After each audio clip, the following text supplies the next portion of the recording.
Welcome back to the Just Talk Hoops podcast, guys. I know it's a pretty quick turnaround since our last episode, but since March Madness is getting underway, I figured I'd get you a quick episode. I'm here with my guy Samson. He's a big Michigan State guy, big college basketball guy. We're just going to be talking about our takes on the games so far through the earlier part of the Thursday slate. By the time this gets out, you guys will already know the outcomes of the rest of the games. But I just want to get some talk about what's happened so far. So, Samson, if you want to introduce yourself real quick, we can get going. Yes, sir. What's up, everyone? Samson. I'm happy to be here talking about basketball, one of my favorite things to do, especially this time of year. It's awesome. It's the best day of the year. I think it should be a national holiday, to be honest. I think everyone should not be in school. So, yeah, excited. It's been a crazy slate so far. Super excited. And, let's get into it.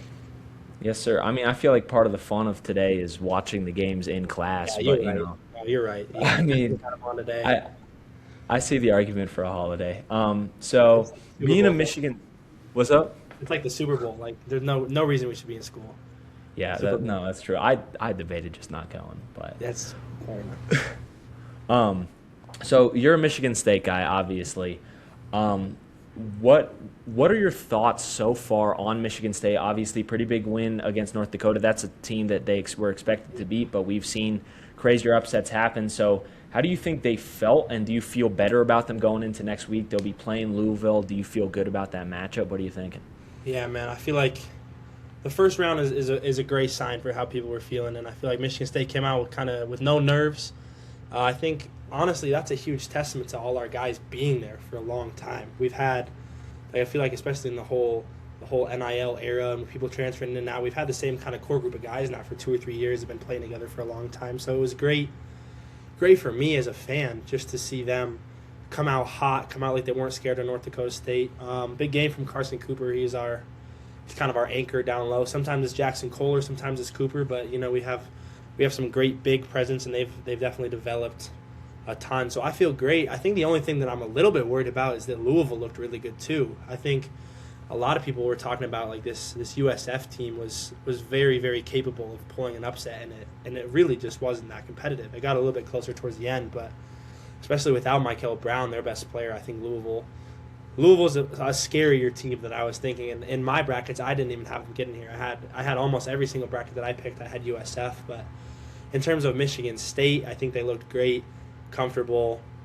Obviously, Tom Izzo's going to have them right coming into March. But I think that you see, obviously we'll talk about this game a little bit later, but you see teams like Duke that they come in a little bit flat, and it's because those guys have never seen it before. But we don't rely on freshmen, and we don't rely on transfers. And I honestly think that's going to be huge. So, yeah, I was thrilled with how today went, but I'm only nervous because I think that Louisville is better than I thought they were.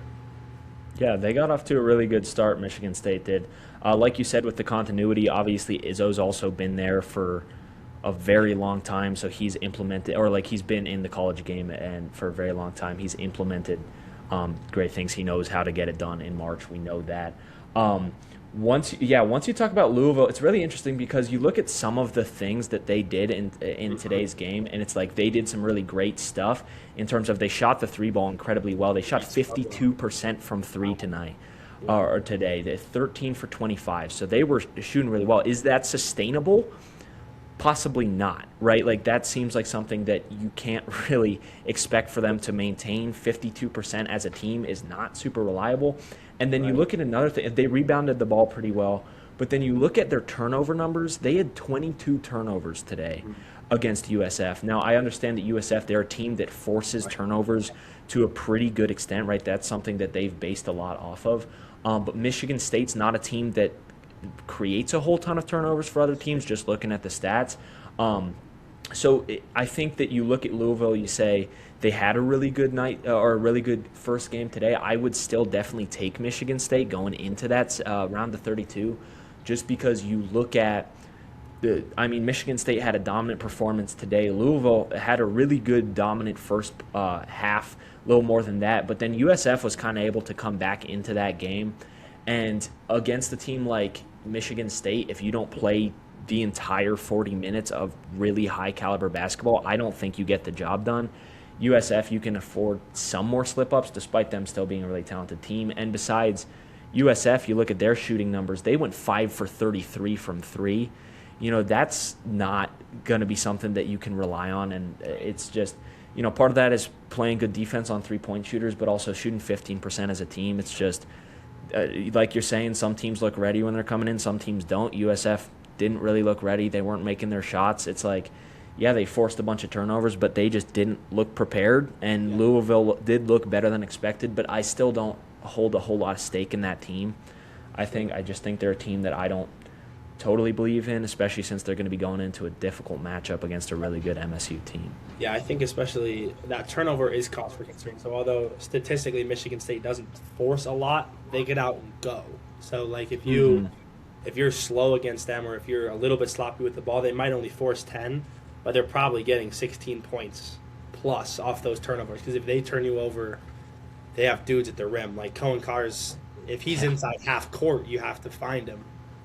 So I think that's definitely a concern for Louisville. I don't know. I am definitely supremely confident in their ability. I think that my only point about Louisville was just I wasn't expecting them to even win the game, and obviously some circumstances, like USF misses almost 33s. So if you make you make two more of those, you win the game because they only lost by 4 points. So if you go 7 for 33, which is even that is a pretty terrible shooting split. So that's true. I think Louisville's happy to get out of that one, especially with their injuries, like just to not get upset. Because now if they lose, like you're expecting to lose the second round. So I think that's a win for them for sure.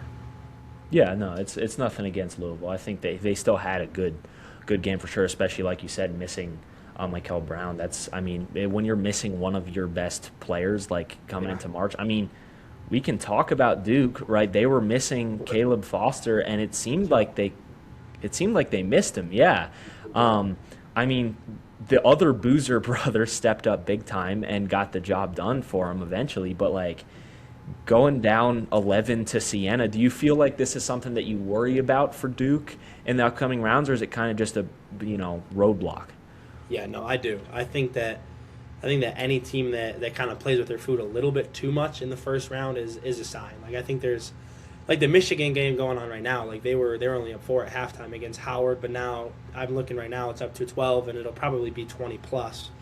And I was honestly, that was the trajectory that I was expecting the Siena game to take. Like you see, Siena jumps on them in the first half, and 11 is not a small margin. Like I feel like you see almost every year there's a 1 seed that's a couple point game, if not losing at halftime to the 16. Like that happens, but 11 is a lot. Like that means you got your butt kicked. Like they were losing to rebounding margin to Siena, who doesn't start a dude and doesn't even play a dude like 6'8" or taller. Like I think their big is like 6'8", going against Cam Boozer, who's one of the more dominant rebounders we've seen in a long time. Like they were getting their butt kicked, which I think if you see a team that's not Siena, maybe you're down 18 to 20 at halftime, and that's too much to come back from in March. So I think that I'm glad that they found a way to get out of it, because I think that there's so much riding on this Duke team, and they are so good and just had a hiccup. But I think that it is a little bit concerning. Like going back to Michigan State, you see a team like that they handle business easily. Like there's other high-seeded teams. Like Arkansas didn't struggle with Hawaii. People were worried about Nebraska. They just dumped Troy. So there's teams that are in the similar caliber, if not a little bit lower than Michigan, that didn't play around at all in this first round. So I think that there's something to be said for it. And like you were talking about Caleb Foster, like Boozer number 2, Caden played well, but he's not. It's hard to just be the guy with only a couple games to do it. So I think that they will be fine. I'm not gonna say that like, oh, now they're gonna lose in the second round, but I am definitely a little bit worried, and I don't know how you can't be, because Siena is awful. Like they were the 4 seed in their own conference. Like they have a decent record, but like you have that record in a mid major, you're not the best of the best. Like they're not playing a High Point who won 30 games and thought that they were in the game. Like Siena was happy to be there. That's a team that's just happy to make the tournament, and they gave the best team in the country a run. So I'm a little bit worried for sure. Yeah, I would definitely agree. I feel like Duke has got some things to sort out. Like you said, I still wouldn't expect them to lose in the second in the round of 32. Like I still think that they're obviously an incredible team, and I wouldn't really expect them to see them put up such a bad performance again. But yeah, like you're playing a team in Siena who's not great, and they played their five starters the whole game, The whole which game. is something that what like 1979 was the last Yeah, time that had I been didn't see done. the last time it happened, but it was insane. It was a long time ago, and Yeah. it's like you don't. Do you think that Siena should have put in some reserve? Do you think that part of the reason they lose gas, like, are they just outplayed because Duke is a better basketball team, or is it a little bit like they're gassed because they've been playing 40 minutes? Yeah, I think there's a couple things that go into it. First off, like Duke's gonna find a way to beat a 16 seed. Like you would expect it, you would hope that's true. I think it definitely is something to be said about only playing five guys. I've literally never seen that. Like you said, 1979. Obviously, I've not been around watching basketball that long. And Right. I don't really go back and watch a ton. But I have honestly at any level, like even playing in elementary school, middle school, like bad high school teams still sub. So it's just that's an insane thing. And I also this was one of the more interesting stats that I saw about that game. Cam Boozer shot 13 of 14 from the free throw line, had 20 something points, 13 from the free throw line. Siena as a team only shot 6. So Cam Boozer made more free throws than Siena attempted. So I think that that's maybe, I don't know, people throw around like a Duke bias, which I don't necessarily think is all the time true because I think Boozer was just incredibly aggressive and he's a great player that gets a lot of rebounds inside. And honestly, a lot of his come off like a shot comes off from the outside and he grabs an offensive rebound quick and you have nothing to do but to just jump on him. So I think there's something to be said about that, but that's an interesting stat that I think obviously favors Duke, the free throw margin and them being aggressive. So I think there's a couple reasons, and I think it does have to do with only playing five a little bit. But I do think that Duke did the right things down the stretch to pull away. Yeah, I mean, I think it was pretty clear. Even when I was looking at the margin in that one, I was like, I'm still taking Duke in this game. Like, I wasn't incredibly worried. I was kind of rooting for Siena a little bit just so we Of could course, get I think we all. some, like, it's always fun when a 16 seed gets one Yeah. every, like, once in a blue moon, right? But I mean, I think Duke does have to go into the round of 32, and they're playing TCU, right? So TCU just won a close one against Ohio State, right? Do you think TCU looks at this Duke game and says, we've got a chance? I mean, obviously the team, they're going to go into it thinking, yeah, we've got a chance to beat anybody, right? But do you look at that TCU team and say there's somewhat of a sliver of hope? Like, obviously, going through the brackets, you're taking Duke in that matchup over almost every single time. But now that you've seen how both of them played, do you think there's enough stock up for TCU that they might be able to do something there? Yeah, I think they're definitely one of the stock up teams. I think that Ohio State is a scary 8. I mean, the Big Ten has a ton of those kind of middle seeded teams that look good. And Ohio State, and they played well, and TCU, they came out so hot. I mean, that game was non-competitive for the first half, and then I think that Ohio State has a bunch of guys like Bruce Thornton, like probably their last tournaments, that it's hard to beat guys that are giving it everything. So I think that obviously anyone in March is huge. I think for TCU to come in and have control of the game, although it got dicey towards the end, and it did end up being basically a game winner, like the little layup that they made down low. I think that TCU was for the most part in control of this game, and you have to look at the other side. Duke was just scrambling the entire game. I mean, there was really no security in that game. So I think that they go in honestly feeling better than they did before the tournament. And I think, especially with this breakdown, I'm looking at it right now, they had 3 dudes that scored 15 plus. They had 3 starters scored 16, 16, and 18, which is hard to guard. Like, there's not a lot of teams with 3 stud defenders.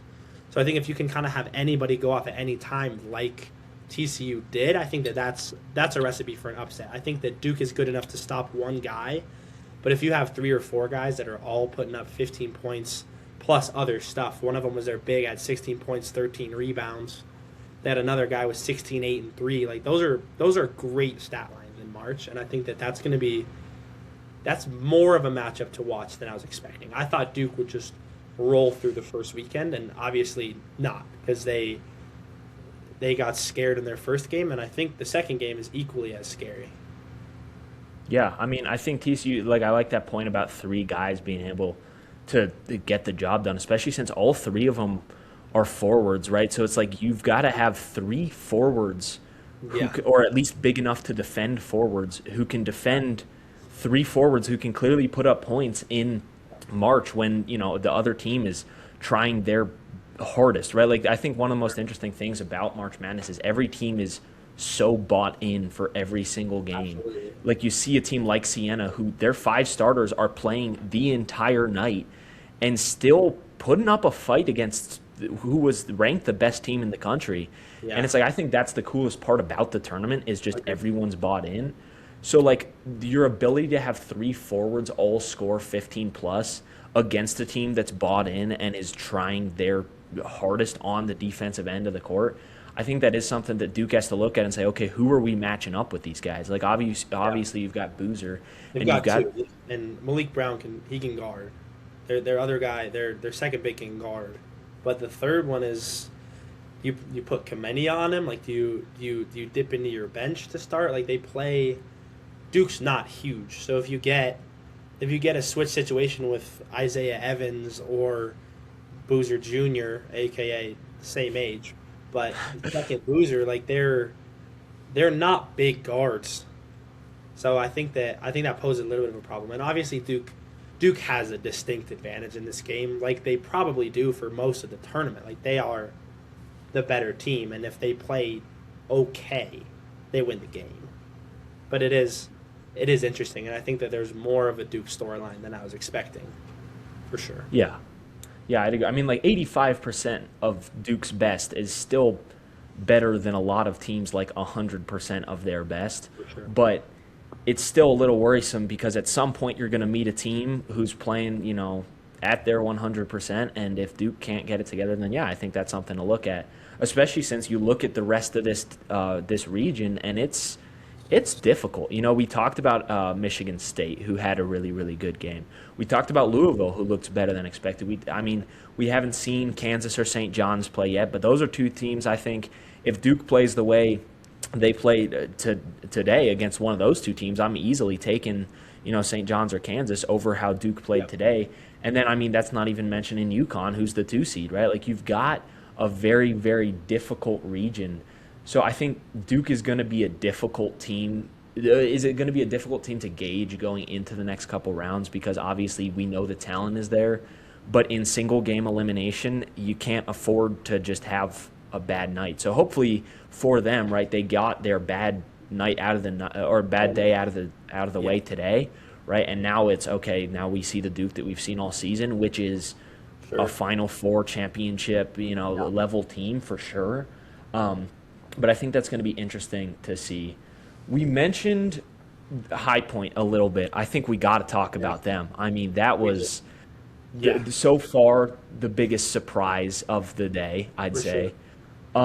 Wisconsin, obviously, I feel like Wisconsin, we talked about it a little bit beforehand. Like, they beat some really good teams and lost to some teams that weren't as good. And today we see that they lost to a team that wasn't quite as good. I mean, they have what's his name? The guy is it Johnston who Yeah, only Chase has shot? Johnston. Yeah, who shot Johnston one? He's made one 2 point basket, to and win the it's game, today the layup to win the game. game I winner. mean, that's just prototype for March That's Cinderella awesome. right there. A Oh, white guy who just only shoots threes. I mean, that's exactly what you need. But like when you look at High Point, do you see them as a team who could make a little noise and be that Cinderella run, or do you see us as a lucky night or a lucky I day? do. No, I think that I absolutely do, and I think part of the reason that I wasn't really looking at High Point is because I thought that Wisconsin looked so good. Like we had talked about beforehand, like Wisconsin has 5 top 10 wins this year. They're one of like I think less than 3 or 4 teams. Like there's not many teams that came in with better wins than Wisconsin did. But like you talked about, like they had some weird ones, and it gets weird. And I didn't think that it was going to get weird in this first round, but obviously it did.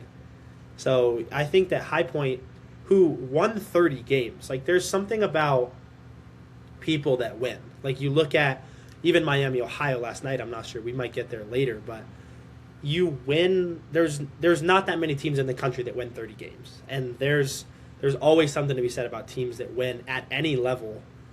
And I think that because of that reason, I think High Point is definitely scarier than I thought. And obviously, Arkansas is not a fun draw in the second round because they're rolling. They looked good against Hawaii, who also won a ton of games this year.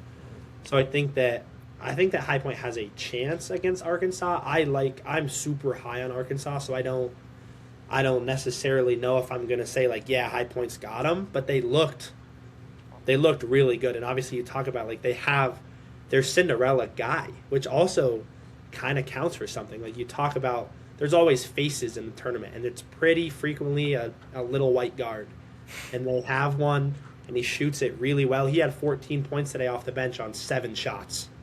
And that's what he does. Like he made 1, 2, which that's his first one all year. He's 1 for 5. And he made 4 out of 6 from the 3-point line, which is outstanding. Like that's phenomenal. So I think that Arkansas is a really hard matchup because they are athletic as can be. They can guard, they can get up and down. I think Acuff is potentially the best player in the country at times. We've seen him score 40. So I like High Point. I'm super glad that they got their moment, and I think that unfortunately, just based on the draw, it might just be a single moment, but you never know. Like I said, a team that wins 30 games, they win their first game, they feel unbeatable. So that definitely all counts for something. So keep an eye on it, and I think that that's going to be an interesting game, but it's going to be a dogfight to get through Arkansas. Yeah, I mean, I would also lean Arkansas here. I think Arkansas is probably the best 4 seed in the tournament if I was to look at it. And also, I mean, they went against a team in Hawaii who they had some hopes, right? Like Hawaii was a team that people looked at as like, this is a good 13 seed, right, that could maybe make some noise. Arkansas didn't let them make any noise, right? That was not a close game. And I think the one thing that could be interesting is I haven't watched a whole lot of High Point basketball. I don't think most people have. So this is really my first time being exposed to Rob Martin. He's an extremely fun player to watch. Sure. He is like I love me like a shifty guard, and he is a fun player to watch. And I almost wonder if one of the things to look at in at Arkansas is gonna be, can he match Acuff's production a little bit? Obviously, he's not as good as Darius Acuff. I think we can agree on that. But can he give? I mean, tonight he gave them 23 and 10. So he can score, he can play make. He's pretty much going to get 2 feet to the paint because he's quick and he's got an excellent handle. So obviously he's not going to be able to match Acuff like 1 for 1. But it's going to be interesting to see if the rest of High Point can get going, if you can get Johnston some great looks, and then you have Martin somewhat limited, or not limiting the production of Acuff, but somewhat matching that. If we could see... I think we could see that be a closer game that you might expect. Just because, obviously Arkansas, incredible team. I'm still taking Arkansas, but we saw, Acuff and Martin had similar production tonight, and if Martin can get going, if the rest of that High Point team can keep going the way that they played tonight, I think it could be really, really interesting to see what they can do. It's always fun to see the start of a Cinderella, right? Like that's the best part of March, I think. There were some other teams that I was hoping would do something. I thought maybe McNeese could do something against Vanderbilt. I took Vanderbilt in that matchup because I do think they're the better team. But so far that's been the only upset that I've been like, that's really surprising. TCU, Ohio State, I already sort of saw as somewhat of a toss-up. And then 9 seed wins more than the 8. Which is like historically the 9 seed's like a 57% winner. So those are interesting games for sure. But yeah, hey, there you go, Iowa 9 seed. You love to get slated into the 9. Yeah, it's better than getting slated into the 8. Clearly, stats don't lie, right? Numbers do not lie. And the rest of the games so far, right? VCU and UNC are in a close one. Yeah. that was a blowout when I turned it off, but It VCU, was for or me not a too. blowout, but it was not There you go, close. overtime, 77 up as we're watching right now. So that's what mine says. 2 minutes left. Yeah, that's what I'm seeing too. And Texas is up pretty big against BYU. I think That's a terrible Texas, surprise for me. yeah, I mean, Texas is a team that I saw coming into it. I said if Texas beats NC State, I thought that they had a better chance against BYU. I just thought that Texas was a little more of a scary team. BYU was a team that I didn't believe in a ton. I love AJ DeBensa. I think he's an incredible basketball player, future net. Um, but I did think like the rest of that BYU team to me just didn't. I mean, Wright obviously extremely talented, but like the rest of that BYU team didn't really move me. And when you look at, I mean, right now I don't know how to pronounce his name, but Modest from Texas, he's got 19 and 14 right now. He's just Yeah, big fella. he's moving them boys around. And I just think that that was something that I looked at as like Texas is kind of an upset team to me. Like, and right now they're playing it. Obviously, there's still some ball game left, but um, they're an interesting team. And I just think that there's a lot of teams that coming into the tournament I didn't know a ton about, but I look at them and I look at what they do, and I'm like, I think that's something that could be really interesting. High Point, a lot of people were mentioning it as a Cinderella, but I didn't really see it until, I mean, obviously it worked out for them. There you go. Um, Yeah. if you had to say one team that was the most overachieving today and the one team that was the most underachieving, what would be Yeah. the two that you would choose? Yeah, I mean, I feel like you have to give it to High Point. I mean, obviously the 512 is semi expected at this point. Like I think that the odds are it happens more than once a tournament that there's a 12 that beats a 5, but I think one of the biggest principles that I follow when I build my brackets is that good guards win you March Madness games. Like you have teams with dominant bigs. Like we were talking about this even before the episode. Like you look at the Iowa team with Luka Garza, or you look at Purdue with Edey, who had success, were probably the best team in the country for 2 years in a row, but didn't finish the job. Like when looking at teams that have a chance to do something in March, they almost always are led by great guards. So you look at Rob Martin, and I consider Johnston a great guard. Like if you can go out and get 14 off the bench in 20 minutes, only shooting 7 shots, you have done your job exceptionally. So you look at High Point, great guards, and I think that's what we're seeing from Texas a little bit. You look at Tremont Mark, who's honestly one of my favorite players in the country. He hit the game winner 2 nights ago to get over NC State, and he's rolling again in this one. I think he had 15 the last time I looked, 14 or 15 points.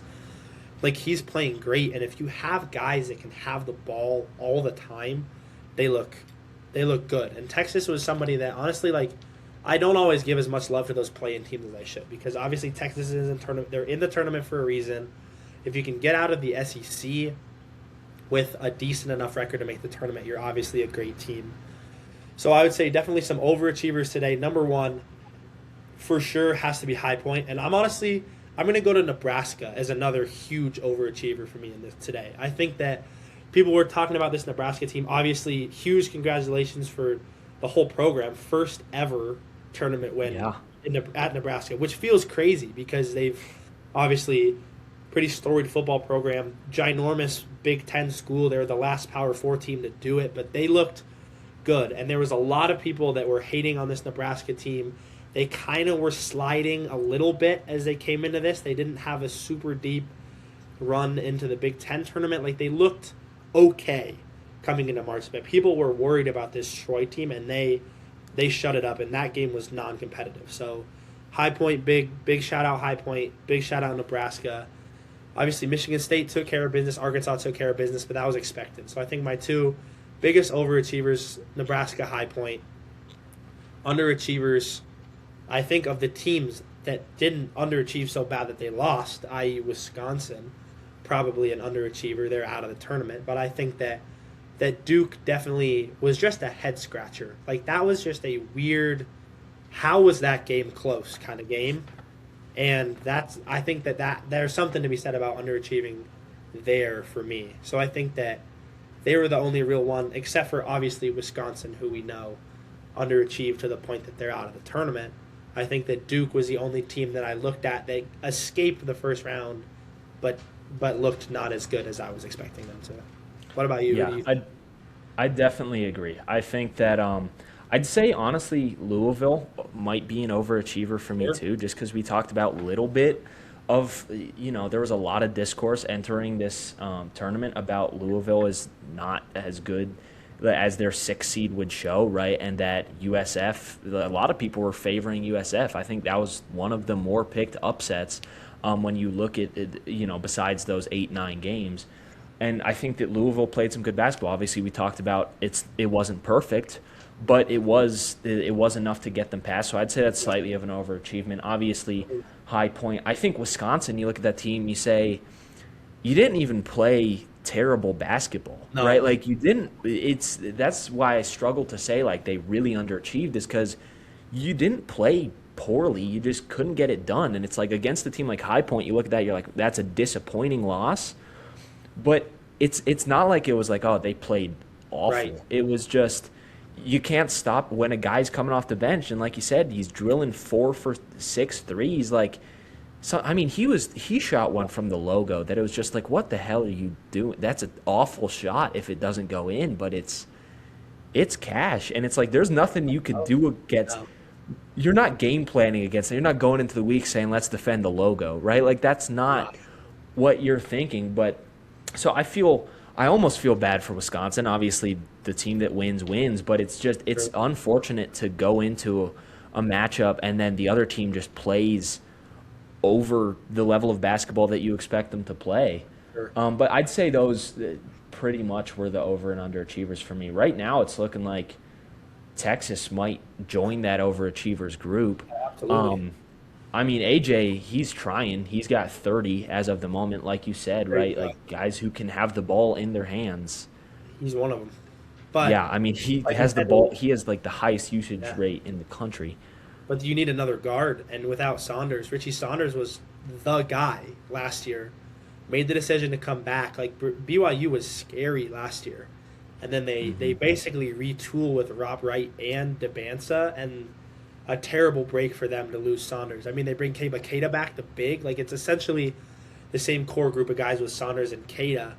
You bring in Rob Wright from Baylor. You get probably the best freshman in the class to come, and it goes to show how much that good veteran guard means. Like although Saunders doesn't have the ball as much as DeBansa, he makes them go, and we see now. I mean, obviously, what are they down 11 right now? Down 11 to a play-in team. Like that's the difference. Just Yeah. looking here right now, it looks like Virginia, a little VCU action. They might get it done. Up 3 seconds left in overtime. That's a big one. Yeah. That's one that I picked. I am really high on VCU, and we'll watch this right as it ends. But man, they are scary. That the boy Laser Djokovic, man, he can play, and they have some high Division I guys buried at VCU, and they look good. They had a dude that I had mean, 34 off the bench. yeah, Hill had Here's Hill 34. Jr., 34 points off the bench. I mean, that's There how we you get it done go. in March right there. Get your Yeah. bench going for 35. Yeah, UNC is a team that I kind of looked at and I was like, moment Caleb Wilson went out. Obviously, I'm more of a casual college basketball enjoyer, so I look at the rest of that UNC roster. I know a few of the guys, but the guy that I'm looking at the most is Caleb Wilson. He goes out, and I'm kind of like, well, I'm not investing any stake into that team. Um, Yep. I think it's a very different story if he doesn't go Agreed. out earlier in the year. I mean, I think that we could be looking at UNC as one of those teams that is extremely scary if Wilson's playing. Um, Obviously, injuries happen. That's part of sports in general. But I do think that there is a lot that goes into that in terms of like once again we talked about with Duke, right? Caleb Foster missing time.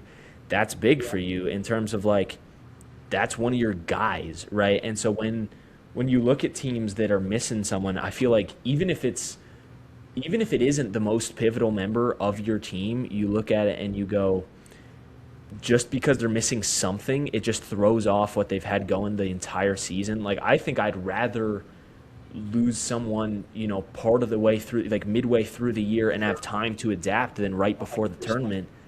Because then it's like, okay, you're missing this guy, but you learn how to play without him as opposed to, well, we're going in to March, and all of a sudden we're missing our guy, our Yeah, guard, or our star freshman, whatever that may be. Um, and it's going to be interesting. Like part of sports is being the healthier team. Um, absolutely. but it's going to be interesting to see like how Duke continues to look without Caleb Foster, and how these other teams that are missing guys how they look without their main guys.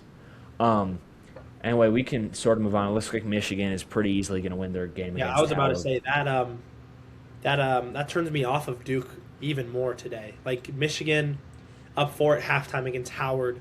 Like I said, watching this tournament for my entire life, that happens more than you would think. Like there's a lot of times when the 16 seed goes in and they come out swinging. They're throwing haymakers, and They want it. the They're game is hungry. close. Like the game is close. This is probably some of their last times, likely ever, to play in the tournament. Probably first and only game that most of these kids get, unless you play in like Howard did. But they're coming out. They're jazzed. They get to play one of the best teams in the country. They the one seed, like, okay, like, all right, you got us. Like it's a 5 point game at halftime, and then Michigan's probably going to score 110, 115 points in this game. They're Yeah. going to beat them. They're going to beat them 110-70, which is what I would have expected from Duke. However, Mhm. we didn't see that today. So I think that, I don't know, just some more food for thought for the Duke camp. And maybe this is exactly what Duke needs. Like maybe they're like, oh crap, like we got to It go. might be a wake up call. Yeah, And exactly. that's the best case situation for them, is like, all right, it's time to stop messing around. We got to go. So I think that Right. it could go either way. Yeah, I mean, Howard played well in their first four games. Like that was a fun. They did. They looked good. The first four this year was So extremely entertaining. Yeah, it was awesome. I feel stuff. like Great basketball. this is one of the better first fours I've watched, and it's just For like sure. between Texas, and you mentioned Mark earlier in the episode, like that game winner, that was insane. That's one of the better games I feel Yeah. like of the year so far. That is a tough shot that he made. That's a March shot. That's a Yeah, step it up, knock it down kind of shot. yeah, that was absolutely. Yeah. That was a great game. That was, or all of them were. All four of those games were. were They really were. entertaining games. Okay, so now we're gonna turn a little bit towards tomorrow's games, Yeah. tomorrow's slate, 100%. right? So obviously, whole new slate, whole new group of teams. What are the teams you're looking to make a statement? Whether that's a higher seed, you want to see another one seed come out and say, "Hey, Yeah. Duke, like this is how you do it," or if it's a lower Yeah. seed that you think has got a chance. Sure, yeah. I'm go down the list here, kind of from when the games start. I'm big on Santa Clara. I think that obviously Kentucky has a pretty terrible track record these last couple years in the tournament, and I feel like a good Kentucky Jack team, Golke. usually solid, but I don't know. There's something about a 13-loss Kentucky that just doesn't really excite me, and I think Santa Clara. They've got a guy out here from Colorado, went to Cherry Creek, my boy Hammond. So a little bit of Colorado love there for some Santa Clara action, but I like them a lot. I'm looking at Akron as a team that I almost expect to win that game. I think Akron, again, almost 30 wins, 29-5. They are probably the best team in the MAC coming in. Like Miami has that crazy record, but at the end of the day, I think Akron came in playing the best ball in the MAC. So I like Akron a lot. Obviously, if Arizona has problems with Fins Up, Long Island, we're having a similar conversation that we did about Duke. Like how in the world did that Heads up, baby. So I would expect that game to not be close. I picked Arizona personally, and I think 3 out of 4 of the brackets that I selected. So I'm hoping that they take more of the Michigan route, or more of like a Michigan State kind of route, and make it non-competitive. I like Virginia over Wright State. That's not a real concern for me. I don't anticipate that being a close game. Hold up, real quick. Did you say you Yeah. picked Arizona in 3 of the 4 brackets? What bracket are you possibly choosing? Long No, Island no, no. I'm University. sorry. I meant to win it all. That was a poor clarification. That was a bad Okay, I was like, No, that's my you're national. you're telling me in one of those brackets you were just like, you know what? I think they got a chance. Fins up, baby. You know? I'm so high on Arizona that I have them winning it all in 3 out of my 4. We can talk about them a little bit if you want. I love Iowa State. That's another Final Four team for me. I'm pretty sure. I don't anticipate that being a good game.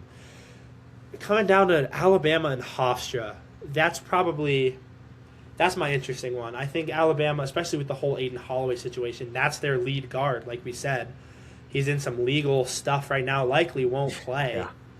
So, is that a situation where you're missing a key piece, even though maybe he's not your absolute best player? That's probably Phylon. The Baron Phylon's probably the best player on that team, but Holloway is a great guard. So I don't know. Let's land on that Alabama Hofstra game in terms of my that's my game to watch for sure tomorrow.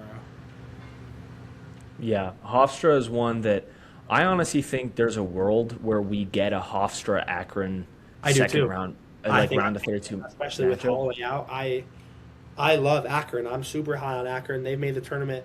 I think it's 4 years in a row, 3 years in a row, 4 years in a row, something like that. But Something like that. That's a good team. If you make a tournament that many years in a row out of the MAC, which is almost always a one bid league, like it's a huge anomaly to see two MAC teams. So they're consistently at the top of a pretty good conference. So yeah, I like the chances of a potential 13-12 Sweet 16. One of them gets a bid. I think that would be a cool matchup, honestly. I'm kind of rooting for that to happen just from the like fan perspective. But yeah, I think like a lot of the upset predictions that I had were tomorrow's games, like Akron, Yes. Hofstra. Those are two teams that I was really high on coming in, and then Santa Clara was another one that I think I picked Santa Clara to beat Kentucky in most of the brackets that I made, just because. So, I mean, and like I said, not the biggest college basketball, extraordinaire, but they have the feel to me of like they feel like a team that's gonna win that game and then give whoever they're playing second round, which they would play. it'd be a 2 seed. Yeah, it would be. Would it be Houston or would it? I can't remember which I think part of the yeah, bracket. I don't remember off the top of my head. I think it would be. Is that maybe Ohio or Iowa State? I think that might be on the bottom. It might be Ohio. Right. Yeah, Iowa State. Yeah, I think it's Iowa State. I think you're right. Something like that. Yeah, I mean that's going to be obviously a tough matchup, but I think they could give them some trouble. Just like I think they're one of the better 10 seeds. Like if I was to choose a 10 seed that I like the most, I would choose Santa 100%. Clara. Obviously, I'm an Iowa guy. I'm taking Iowa in their game against you go. Clemson. I I do think too. their 3-point shooting is something that they're another one of those teams that we talked about with High Point, right? They've got your March Madness guy. I think Iowa's another team that has the March Madness, like they're gonna shoot the ball, and if those shots are falling, then they're going to create problems for Clemson. Yep. I think obviously they played Florida. They'd play Florida the round after that. I think we can agree that Florida's not going to lose Tough to one. Prairie View. I mean, shout out Prairie View making the tournament, right? Hey, shout Way to out. play First in. tournament win. First in Yeah. this program history, got it done. I mean, yeah, good for them. I don't think they do anything against Florida, but hey, we didn't think that Siena would do anything against Duke Yeah, either. you never know. Here we are. I think an interesting one for me to look out for is going to be Kansas, because obviously they've had some really great wins so far this year, right? They're one of the two teams that beat Arizona all year. I think they beat Houston when they had them at home. So they've beat some really good teams. They're a team that you look at and you say, well, obviously they've got Darren Peterson, who's maybe the most talented scorer in the country. Probably. One of them for sure. He's an absolutely incredible offensive prospect. But then you look at how his time on and off the court, and he's missed some time, right? We've seen that be a trend with him, and it's going to be interesting to see whether he looks like he's at full strength tomorrow or not. Obviously, California Baptist, that's not a school that you're incredibly worried about, but it is something that you have to keep a lookout for. And then you need to get, I think Kansas for them, it's really, I think they'll win that game pretty comfortably, but they need to get going because in the next round they're probably going to play St. John's, and that's one that I don't think you want to go into being like, like we feel okay. No, you want to feel really good going into that game. So I think it's going to be interesting to see what happens with Darren Peterson and how much we see him play. Yep. Obviously, like we said, like injuries, staying healthy, that's one of the main things. Another one that I'm interested by, I mean, I'm interested to see what Miami, Ohio does. Me too. Like obviously one of the best regular seasons we've seen, right, in terms of just how they performed against the competition they were playing. Obviously, they have that one loss, and then people are saying they shouldn't be in the bracket at all. I think I think if a team goes 31-0, they get a chance. You know, You have to give them a chance. I agree. I don't mind them getting into the play-in spot just because, yeah, prove that you can beat, Sure. a team that's a little more difficult, and they did, right? They shot the ball extremely well against Shut SMU. the lights out. Yeah, I think that's another one that you have to look at. You say, well, that's something that we've seen work in March, right? If you can shoot the ball extremely well, that's difficult to defend. It's like, Yes. and it wasn't like SMU was playing bad defense on those shots either. They were getting hands up on a lot of them, and it didn't matter because Miami would just knock them down anyway. Yep. I think it's going to be interesting to see. I think Tennessee should be favored, but you look at Tennessee's record, not incredible, and you look at Miami. I mean, they are a team that I think could make a little noise. I wouldn't favor them, but I do. It would definitely be a fun It would be storyline. I fun. think the America's kind of rooting for them.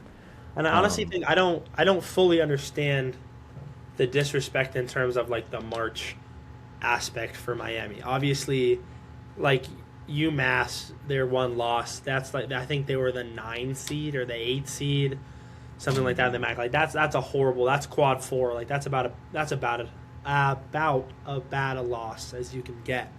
But you look at these teams that win in March, and it's the teams that shoot really really well. And they had 3 or 4 dudes that hit multiple threes in that play-in game, and if that continues, then you look at that as a team that I'm pretty comfortable with them potentially winning another game in the tournament. So I think that was interesting. I agree with all your points on Kansas. I think that is such a weird team for me. I had a near impossible time choosing what to do with Kansas because at their best, like you said, they beat Arizona, and I think at their worst they lose to Cal Baptist tomorrow. And I think that I'm not completely shocked if that happens. I think that Cal Baptist, honestly, they have a guard named Dominique Daniels. He's legit. He's the truth. He can play. You love to see a team with really good guards, and I think another thing to be said about Cal Baptist is their best team I think ever. I'm not 100% sure. I'm pretty sure that I saw that this is their historically their best season of all time, and you don't want to see a team that does that because they think they can win. They're confident. So I think that Kansas might have some trouble, and I think I agree with you. Like, you don't, if you're St. John's, you're licking your chops if Kansas gets out of that game by 4 or 5 points. You're like, okay, this is a beatdown. And if you go into that, especially as in theory, St. John's should be an underdog as a lower seed, but I think they look at that game and they're smacking their lips over that one because I think that if Kansas shows that they're not beat Arizona Kansas and they're more like kind of middle of the Big 12 Kansas, then they're in for a scary game against St. John's. yeah, and I mean St. John's also still has to get there. We don't want to jinx them by saying, "Oh, they're gonna play St. John's." You do. You and I Maybe play. Maybe you and I, yeah, they like we've seen crazier things, right?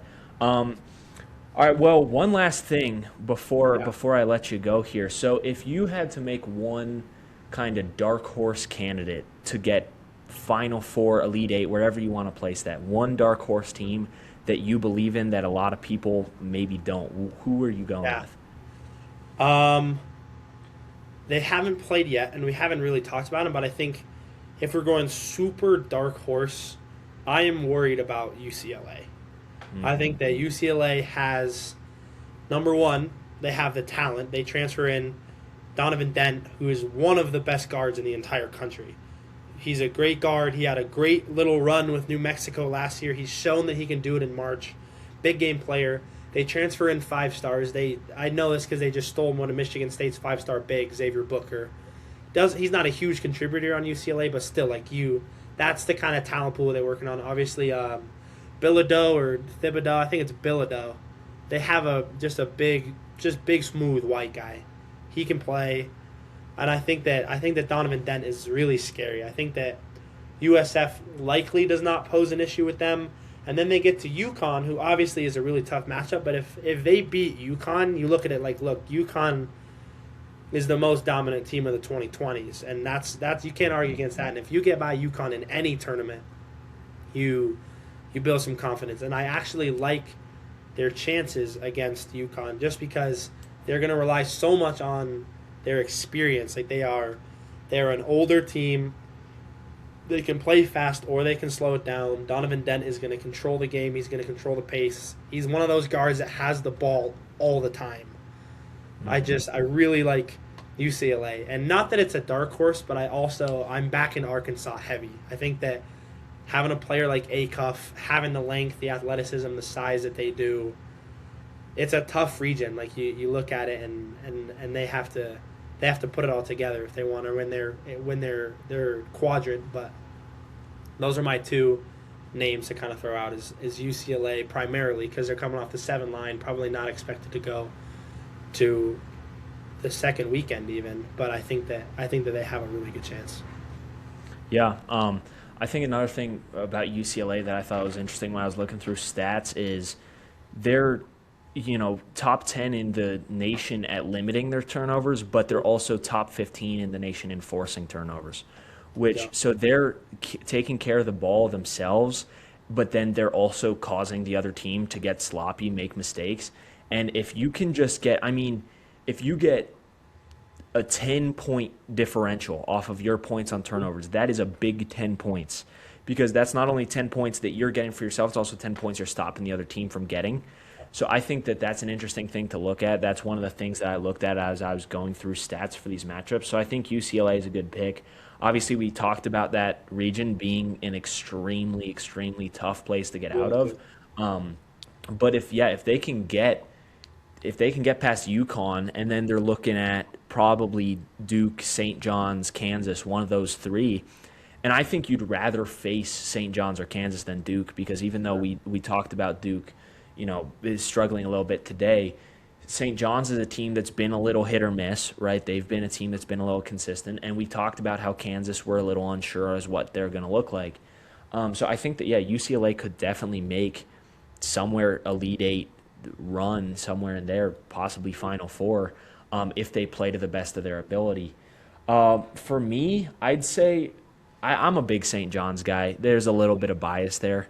all I right. don't know how much of a Small I adjustment. don't know how much of a dark horse they are, but their strength of schedule, their difficulty of path makes it so that they're not favored to leave. I mean, Duke is the number one picked national champion in the Sure. bracket, so they would have to go through Duke most likely. But I think that they honestly have a chance. I think that if any team is going to knock off Duke, at least in that region, I think it could be St. John's. Agreed. And then if you can take out Duke, you feel like you can take out anybody. And then from there, you can roll.